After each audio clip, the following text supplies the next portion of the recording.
It was day one was one patient, one phone call. I answered the phone and I had an enormous liability over my head with director's guarantees on the lease and all that sort of thing. And my proposal was we have flexi time. So you take a tea break when a patient doesn't turn up. Invariably, everybody had about 2 a day. I was approached by a union official who said, never speak of this again. It's not your role. In healthcare where you get criticism is as soon as you mention the word efficiency, it has this it's an odd word insofar as people think, oh, you're cutting corners. This is about making more money. So some of them want to have complete control. And I think part of that is, I think you get this, they're trained as autonomous people. They are the clinical decision makers. All contact, they want protected, and the way they speak to the patient is how they speak to the patient. They don't want many of them don't want an administrator saying, "Dear Jared, we just wanted to follow up on how your back was," because you might not get their voice. And so they tend to want to keep that. But I think when you come into a clinic and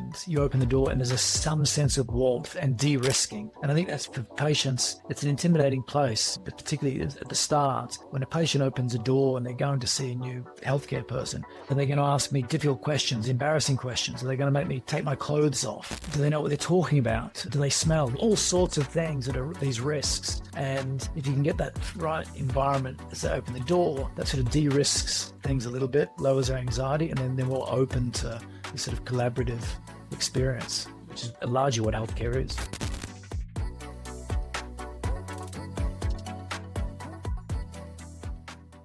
Hey everyone, this is Jared with Career in Healthcare. This is the next episode of The Business of a Clinic. Today we're here with Cameron, who has a very varied background, a bit of time in MSK, patient-facing, non-patient-facing, has seen the ecosystem from many different perspectives. We're really excited to have you. Cameron, do you mind giving us a sort of quick introduction and where did it start and where are we now, just to give us that sort of story arc of your career so far?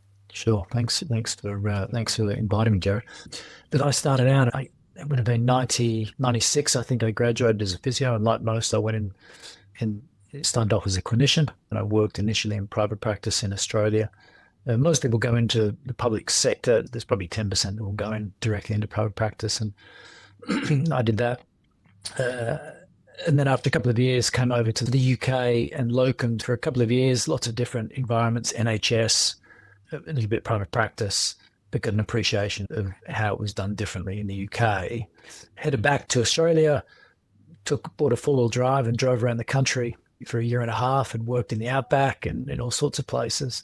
And then eventually returned back to the UK in 2004, set up a clinic a couple of years later in Kensington called West London Physio, and grew that organically. Sort of clinic where it was day one was one patient, one phone call. I answered the phone, and I had an enormous liability over my head with director's guarantees on the lease and all that sort of thing. And then gradually grew that, and then acquired a couple of other clinics, ended up with 4 clinics, about 50 odd staff, and then sold them down gradually, and now back to one clinic, which is fantastic. But all of that was under the decisions based on different phases of life, but that's where we are now. Got it. There's a lot to unpack there. I'm particularly interested in the four-wheel driving part. Yeah, but maybe that's for a different time. Yeah. So it's interesting. So I guess your experience in the UK, you said, started on a public sector side, and then you found your way into private without spending too much time thinking public sector. I am curious to understand why start there and then why leave there. What was the sort of in and out story with participating in that side? Yeah, the end story was easy. It was a locum company. I was moving to the UK and needed someone to work, and somebody said, look, there's a spot here for a couple of months as a locum. They need a waiting list to be reduced, and I took a role there. I left it because you come into these places as a clinician, but I've been doing this for 4 or 5 years by that stage, and you come into a department and look at it and think, gee, this could be a little bit more efficient here. Felt pretty backward. We had this huge waiting list, and I looked at the waiting list and said, we can reduce that you had all of these staff tea breaks and lots of cancellations. And I said, can we charge patients for if they cancel, if they don't turn up to their appointment, can we charge them? And in the UK NHS, absolutely not. And so I said, can we do something with the tea breaks? And the therapy manager had said, yeah, great idea. And my proposal was we have flexi time. So you take a tea break when a patient doesn't turn up. Invariably, everybody had about 2 a day. And so I presented that to the department, and the pushback was extraordinary. And I was approached by a union official who said, "Never speak of this again. It's not your role." And I was a locum. I was getting paid double what they were getting paid. And I thought then there's no way. The clinical side was fine, but to work in that environment for me where everyone has a view of how they like to operate. And I was looking at things, it's the most efficient way that this department could run, and they weren't much interested in that. And so I thought, okay, this sector's not for me. I'll head into the independent sector. It's interesting. One of the things that we talk a lot about in the business of a clinic is the idea that healthcare has a logistics problem, not a healthcare problem, by which Correct. we mean exactly as you're saying, actually the millions, billions, trillions that go into improving in-room care are helpful, but not really where the bottleneck is. The bottleneck is often around the operational components of providing healthcare as a service. And so it sounds like what you were describing, obviously that's an NHS scale, it's going back many years. I don't know that much has changed, but that's not my place to say. But I think what I'm taking away from that is when you were patient facing, things were good. The quality of clinical care was good. The in-betweenness just wasn't. So fine, That's right. got it, sir. You close your NHS chapter, you become a one-man band. It's you, it's a treatment room, it's liability, it's overhead, it's a business, it's customers. What happens next? Yeah. So the first thing was I had a partner early on that we, like any new business that requires premises, you've got to sign a lease. And typically that might be for a bunch of years. I think for us it was 7 years. And from memory, I think it was sort of 40,000 a year or something like that. And so you look at a liability of a couple £100,000 that you don't have. You're young and you don't have the money. And so the landlord will say, "We don't trust your covenant, so we want a director's guarantee." And you sign up to that and basically putting your flat or house on the hook. And you sit there with this huge liability and you've got to say, "How do we make it work?" At that point, you didn't start off with, there was no receptionist. That came within a month or two. But at the very start, you were doing everything. You were doing the accounts. You were figuring out what bookkeeping was. You were trying to understand what a profit and loss statement looked like and balance sheet and those things that they don't teach you in physio school. And the overriding view, I guess youth comes with a certain amount of naivety, which is good because you will act. Yeah, you'd never But sign up you never see, you look back and you think, my God, all the things that go wrong, you didn't consider. You just didn't consider them. And my view is pretty simple, right? And it was, we have a product, and for us, it's healthcare. We're going to listen to a patient, understand their story. They present with a problem, whether that's pain or it's something that's stopping them doing whatever it is they want to do in the way they want to do it, the way they want to feel. We diagnose a problem. We look after them. We make sure their journey is fantastic. And if we do it right, our reputation will build over time. And how could it possibly go wrong? And that's what happened. And it grew very organically from that, and word of mouth grows. You start getting GPs and surgeons referring in, and that's where it started out. Yeah, it was a good journey. It's interesting when you describe it, and we've heard this story many times. It's not a surprise to hear that you have this clinical background, you make a decision, okay, I'm going to do it differently, I'm going to do it better, I'm going to focus on efficiency, et cetera, and suddenly I'm going to become a property legal associate, I'm going to become a financial accountant, and so you start to very quickly almost get force-fed these other job titles that you didn't necessarily sign up for. You start as a clinician, and then now you're a clinician and you're a clinician and a marketer, and you're a clinician and a receptionist, and you're a clinician and I think what we see in that transition for a lot of people is that we describe it as the clinician entrepreneur. It's the person who was a clinician, and then they almost accidentally became an entrepreneur, and then they said, "Hey, there's opportunity here." So I'm wondering, in your journey, you start in one room, you were doing all the jobs, and then that one room became 4 sites. And so somewhere along that journey, I presume you went from being the clinician to being the entrepreneur. And I'd be very curious to understand the emotional shift, the mental shift, the intellectual, what changed for you, even in how you saw yourself holding up the mirror, to go from, I'm going to triage the patient care, to I'm going to think about site 2, site 3, site 4. That's a totally different operating model. So how did you navigate that? Probably 2 things. One is you're forced to. If you start on your own, you have a busy diary and you have a waiting list and you've got 50 hours a week of seeing patients and then trying to run the business on top of that, You can do that for a little while, and then until you start to realize you're burning out. And so you've got to then step back and say, okay, I need to reduce my clinical time, and that means someone else is going to have to do that clinical time. So we need to recruit somebody to do it. And the first time you do that, it's a bit of a mess, and you think, hey, why didn't that work? Why didn't the patients all go across? And why wasn't why didn't that clinician quite do it how I wanted it to be done? And so it doesn't take long for you to think the only way to make this sustainable is you've got to go to this systems thinking. You've got to implement systems. You've got to implement checklists. Simple things. When you get into a treatment room in the morning, is the tissue box full? Now, it's fine to say, remember to fill up the tissue box.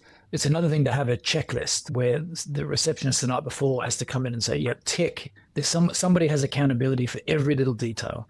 Are there enough acupuncture needles? Are there any stains on the carpet or anything? And you have to have a checklist pretty much for everything that's operationally important. Once you tie things, then you think, okay, now we can scale this. You can't scale anything without a system.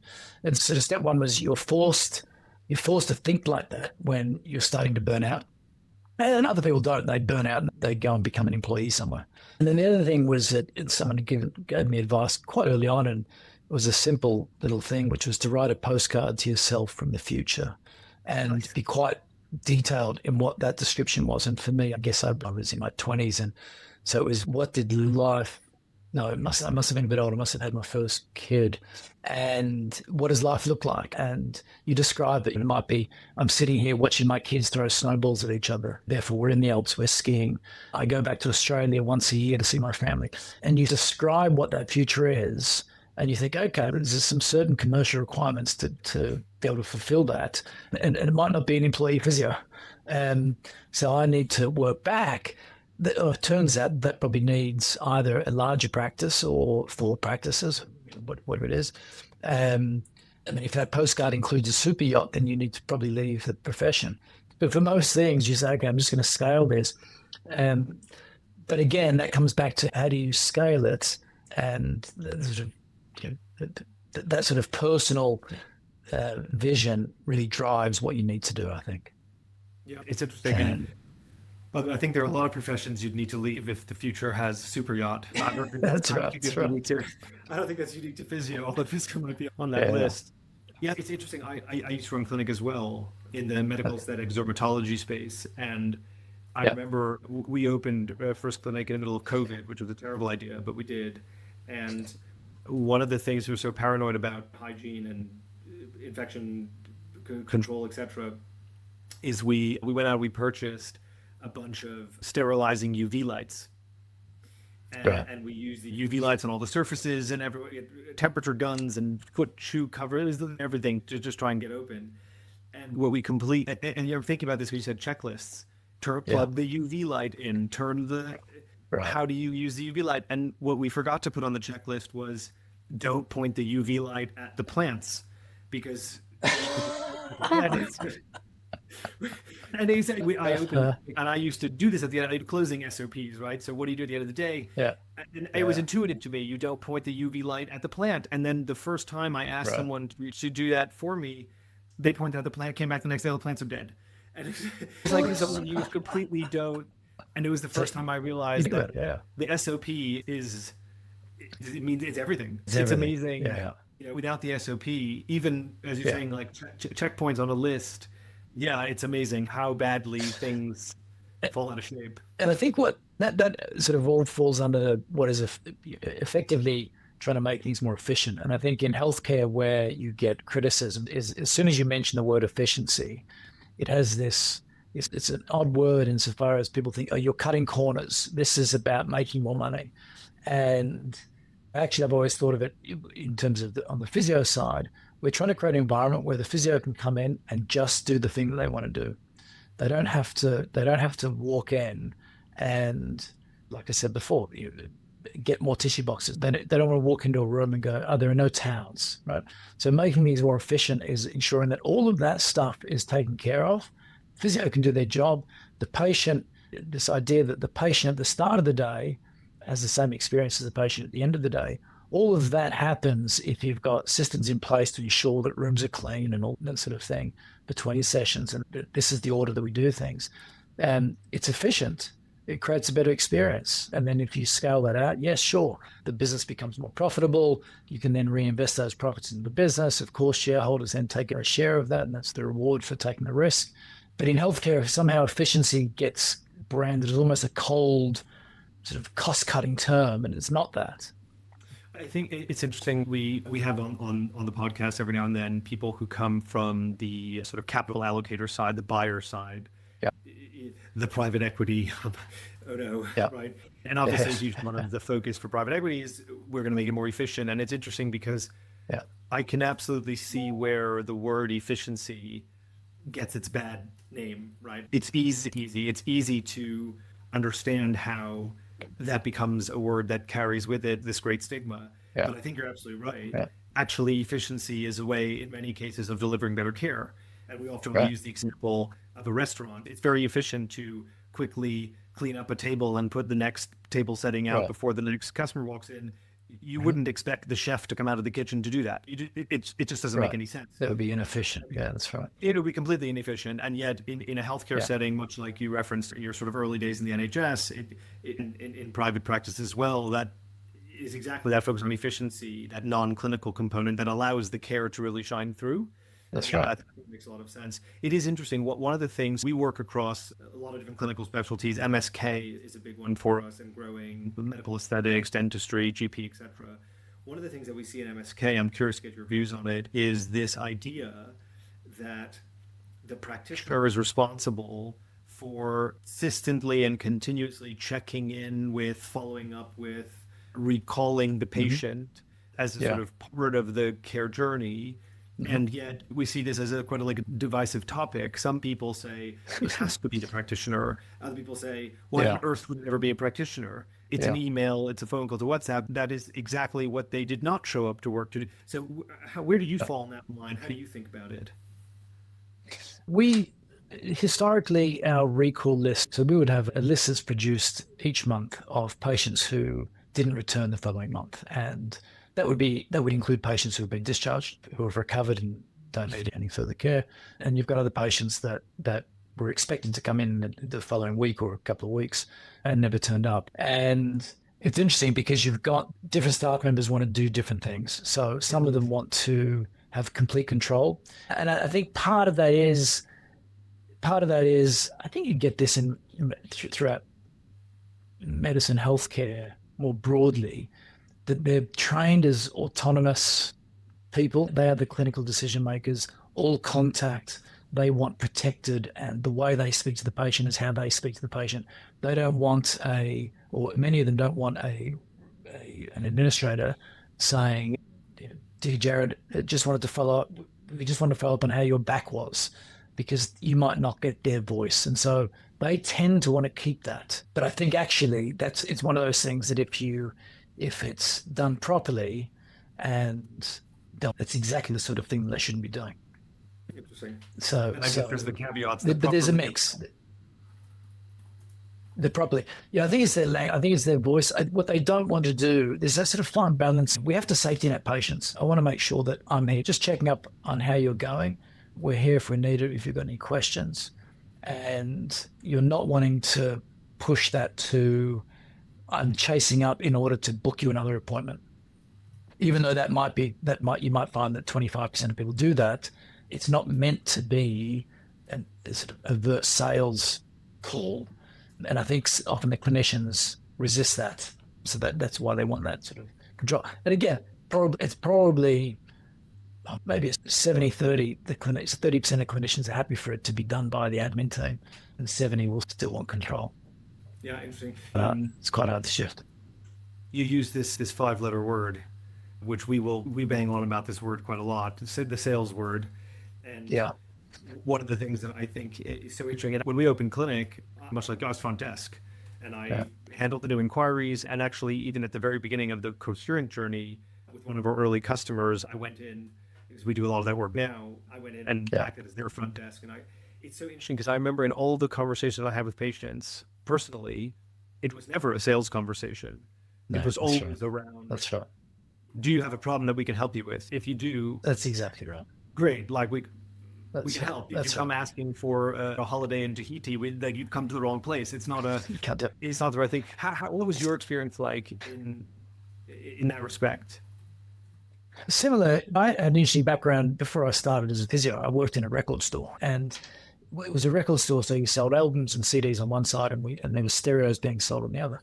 And there was an older guy who was one of the stereo salesmen, and they'd have a chart on the wall of who was making the most sales. And this guy was 10 times everybody else. Now, he'd been doing it for a couple of decades. But there were two things that he did. One was he loved it. He was passionate. He knew everything about any stereo, any speaker, and he'd come in with a smile. He loved it. But the other thing he did was you'd have, and this was a higher end, he used to sell a lot of high end stereos. If he had a mum and dad come in with their 10-year-old son, and they'd say, look, we're looking for a stereo, he'd talk to them, he'd engage with the son, and he'd say to them, listen, you don't want one of these stereos. You need to go to Kmart around the corner and just get one of these for Christmas, right? That's perfectly good for this kid here. And they would love it because he was honest, and he'd send them away. Now, what he'd do, and then he'd tell the story, he'd say, what you'd often find is they'd go and do that for the kid, but then the dad would come back and buy a stereo. So it was that, but I always said, all you're doing is having a passion. If you have a passion for whatever it is that your expertise is, and for us, it's healthcare. Look, we want to help people. We sit in a community. You want to be valued members of your community, contribute to it in whatever way you can. And if you can be passionate about doing that, you don't need to sell anything. People will come because they've seen you. And when someone comes and says, listen, I've got, like you said before, if someone comes to me and says, look, I've got an ingrown toenail, I said, oh, you're at the wrong place. Yeah. Go and see X around the corner. And for me, that's what sales is. It's just communicating what your competency is with some sort of passion. It's interesting when you put the two words I'm hearing is passion and authenticity stroke honesty. Yeah. And I think it's interesting because one of the things that I know for myself, even I was really struggling with, was the front desk is often a place where those conversations happen. Either new inquiries, new patients, etc. And this is in no way judgment because many people who work front desk, I work front desk, many people who work front desk are very passionate and very honest and authentic. And when those things come together, it really shows. But sometimes that isn't the case. Or sometimes you have a front office team of, as you said, 50 people, maybe 15 of them fall into that category. The other 35 are sitting just behind that. And so it really can compromise not only patient experience, also, quite frankly, commercial performance if that is not really in check. Interesting. When you think about your journey from 1 site to 4, where did things, you talked about the importance of SOPs, like the efficiency, operational infrastructure, where did things break? What were from site 1 to site 2 or site 2 to site 3, where did things really start to get hairy? What were the sort of things that didn't work as you started to scale? When you think about that journey? What didn't work? I think the attempt to centralize control didn't work. So actually what you need is, a lot of these clinics, people really are, they've chosen a career that they're in the business to help people. They turn up, they want to see whatever it is, 10 to 15 people a day, do some good work and go home, and they feel they've contributed and they've done their job. And each clinic has its own culture. And so I remember the mistake I made in the second clinic I bought. I came in and I looked at it, and they were wearing tunics, and there was a sort of a funny sofa in the entrance. And when you walked in the door, you couldn't see any receptionist. It was just an odd setup, and the patient journey was pretty bad. And I remember turning up, and I think on the day that we completed, I came in and with my clipboard and said, right, guys, we're going to go outside and we're going to walk in and going to go through the patient journey.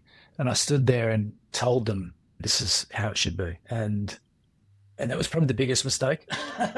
Instead of having them walk the journey and tell me what they think a good patient journey would be like. Because I was coming from South Kensington. This second clinic was in Canary Wharf. So you had different demographics, different clinicians, different cultures, and actually trying to centralize that and having one consistent culture at a clinical level, it's quite hard. I think it's easy to do if it's a green site where you open up fresh, then it's a new clinic. But if you're taking existing clinics and you're trying to bend them to your will, I don't think that works very well. And it was fine in the end, but I definitely could have got there quicker had I listened. Probably the answer is listen to them. Listen to them as much as you expect them to listen to you. Yeah, we've heard, particularly from those on the buy side, we've heard that a few times, that the playbook and the experience for Greenfield is very different. And one of the places that it is different, as you're saying, is in the almost the fabric of the clinic experience, probably the stuff under the hood, the back room, the engine room. Yeah. People are probably less sensitive to those things being centralized, standardized, etc. But I can completely appreciate why the place that people show up to do work and provide care every day almost takes on a life of its customer or patient body. Yeah, so that makes sense. Interesting. Did you find that in that journey, the clinics that you were acquiring, did you find that they had the same sort of ambition to grow as you had, as the sort of the principal, or what was the sort of disconnect there in terms of the pace of change?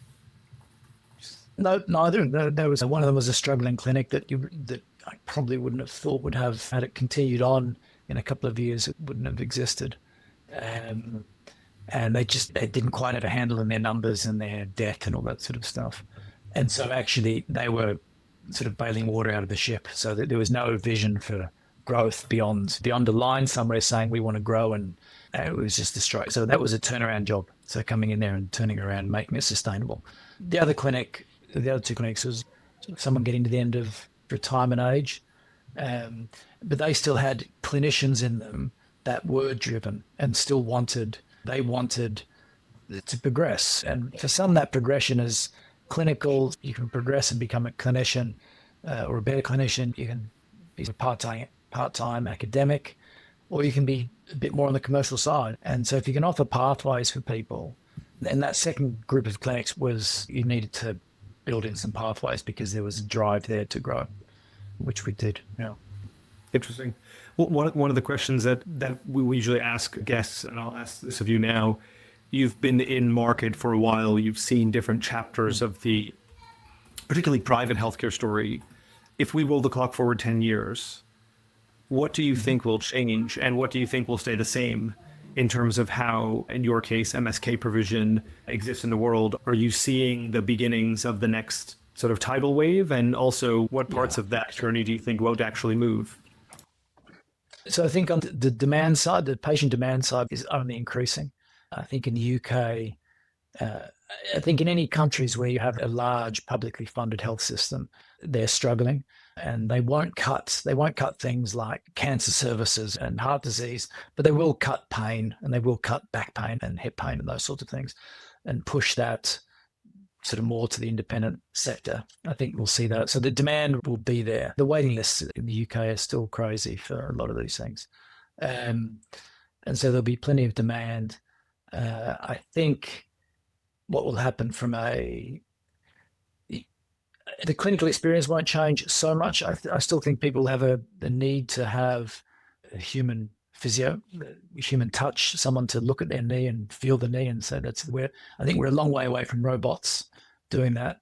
I think the AI stuff on the side of being sort of a decision-making companion is probably hugely valuable in a lot of medical sectors.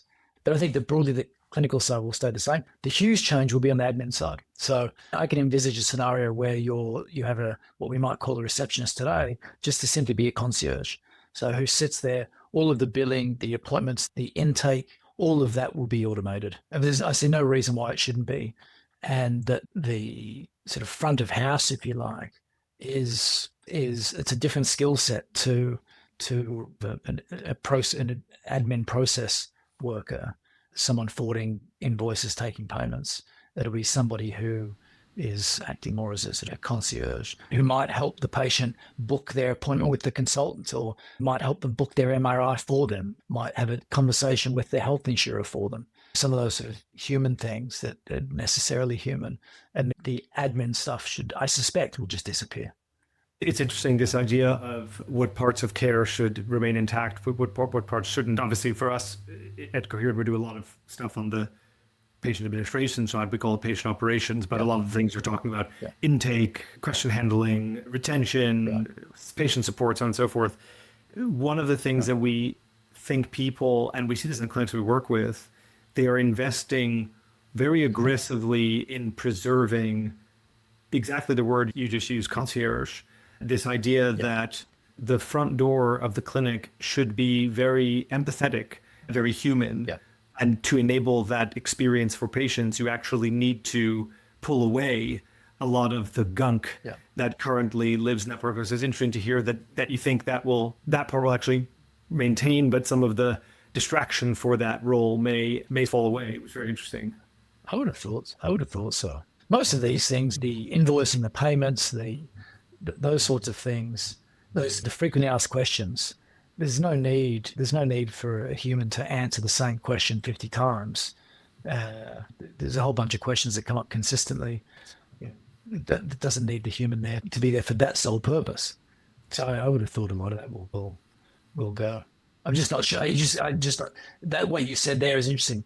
That open that door. What you want is if you can open that door and have that sense of human warmth, because there's obviously something intangible about the human experience. If you stand against a wall and your shoulder's against the wall and you have the same pressure, and compare that to a human just touching the shoulder, the difference between meeting a friend who shakes your hand and meeting a friend who has a hug, there's a different intangible quality feeling to that. It's very hard to define what that is. But I think when you come into a clinic and you open the door and there's some sense of warmth and de-risking. And I think that's for patients, it's an intimidating place, particularly at the start, when a patient opens a door and they're going to see a new healthcare person. Are they going to ask me difficult questions, embarrassing questions? Are they going to make me take my clothes off? Do they know what they're talking about? Do they smell? All sorts of things that are these risks. And if you can get that right environment as they open the door, that sort of de-risks things a little bit, lowers our anxiety, and then they're more open to this sort of collaborative experience, which is largely what healthcare is. It's interesting to hear you describe it that way, and I hadn't thought about leaning up against a wall versus leaning up against the hand. And I think you're like those. I can very quickly, without even doing it, understand in an embodied manner the difference. The temperature for one, but there's a connection. There's definitely a connection there. Cameron, I want to be respectful of your time, and you've been very generous so far. I think for those listening, particularly on that journey of I'm transitioning from clinician to entrepreneur, I'm thinking about expansion, I'm thinking about site expansion, I'm thinking about infrastructure that grows, and also what tomorrow looks like. I think there are some things that are probably worth pulling out. One of them is SOP for everything. That sounds like a non-negotiable. And then the other one, if I can try and wrap together, it sounds like this idea that at some point the clinician needs to not be the single point of failure, needs to not be the single point of control for all the things that happen downstream. And the question is, how do you get the right people and how do you put those things in place? But it sounds like that's a really important part of the transition that you experienced. Is that right? Yeah. I think that's there's a great book that I read years and years ago. It's called The E-Myth. I think it's Michael Gerber. And it's basically the same story. As a lady makes the best pie, she's a great pie maker, but she's overwhelmed. There's a huge queue, and so she needs to figure out how she can make more pies for more people. And so that probably changed or helped with my thinking at the start was what are the processes you put in place to replicate what you do? But in healthcare, we don't want exactly the same pie, but we want broadly the same patient experience. And you to go step by step through what all those systems are. Makes sense. Cameron, thank you so much for sharing a bit of your journey. We'll make sure to let everyone who might be listening, give them your personal details so they can reach out to you directly. With pleasure. And I'm sure they might find themselves in that journey as well. So I really appreciate the time and wish you lots of luck with the continued growth or offloading of your different clinic engagements over time. I really appreciate it. Brilliant. Thanks, Joe. That was fun. So I just stopped the recording. Cameron, thank